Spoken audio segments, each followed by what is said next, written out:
This tip for the week is thanks to M and S and Barb.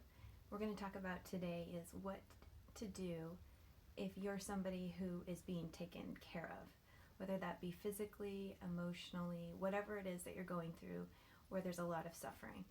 If you're going through something, it's really hard to be aware of anything other than yourself. That's sort of the nature of being sick or struggling.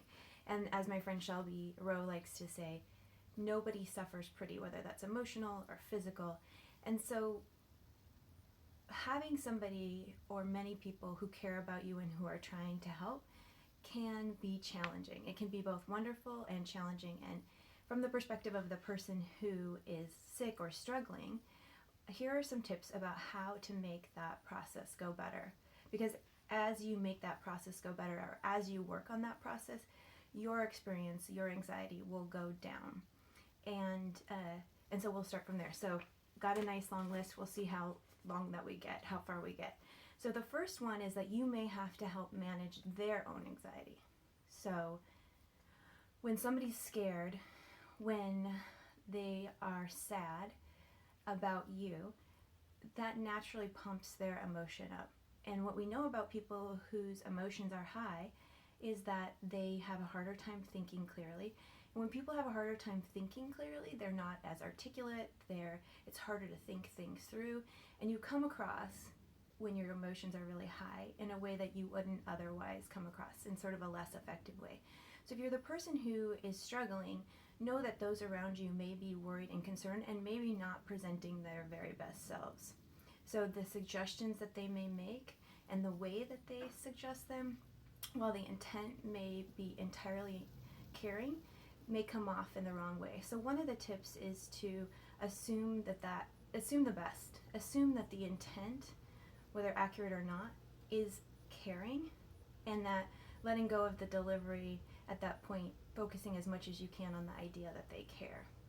Another thing that you can do is, whether the suggestion is useful or not, or one that you've thought of a million times, what you want to do first is acknowledge that that person has made an attempt to help.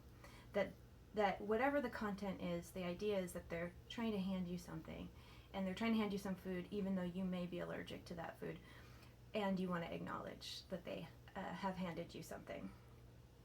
Another suggestion would be to watch Lady Dynamite with them, especially if this is your romantic partner.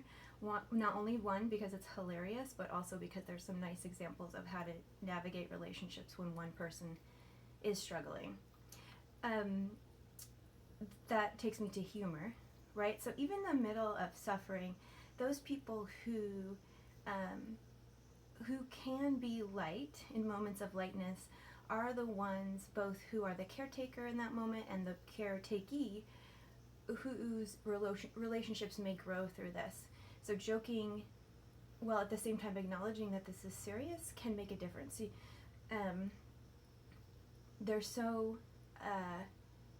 many ways to grow through relationship struggles that, relationships, and many of them do break apart when things are really intense and somebody's going through something.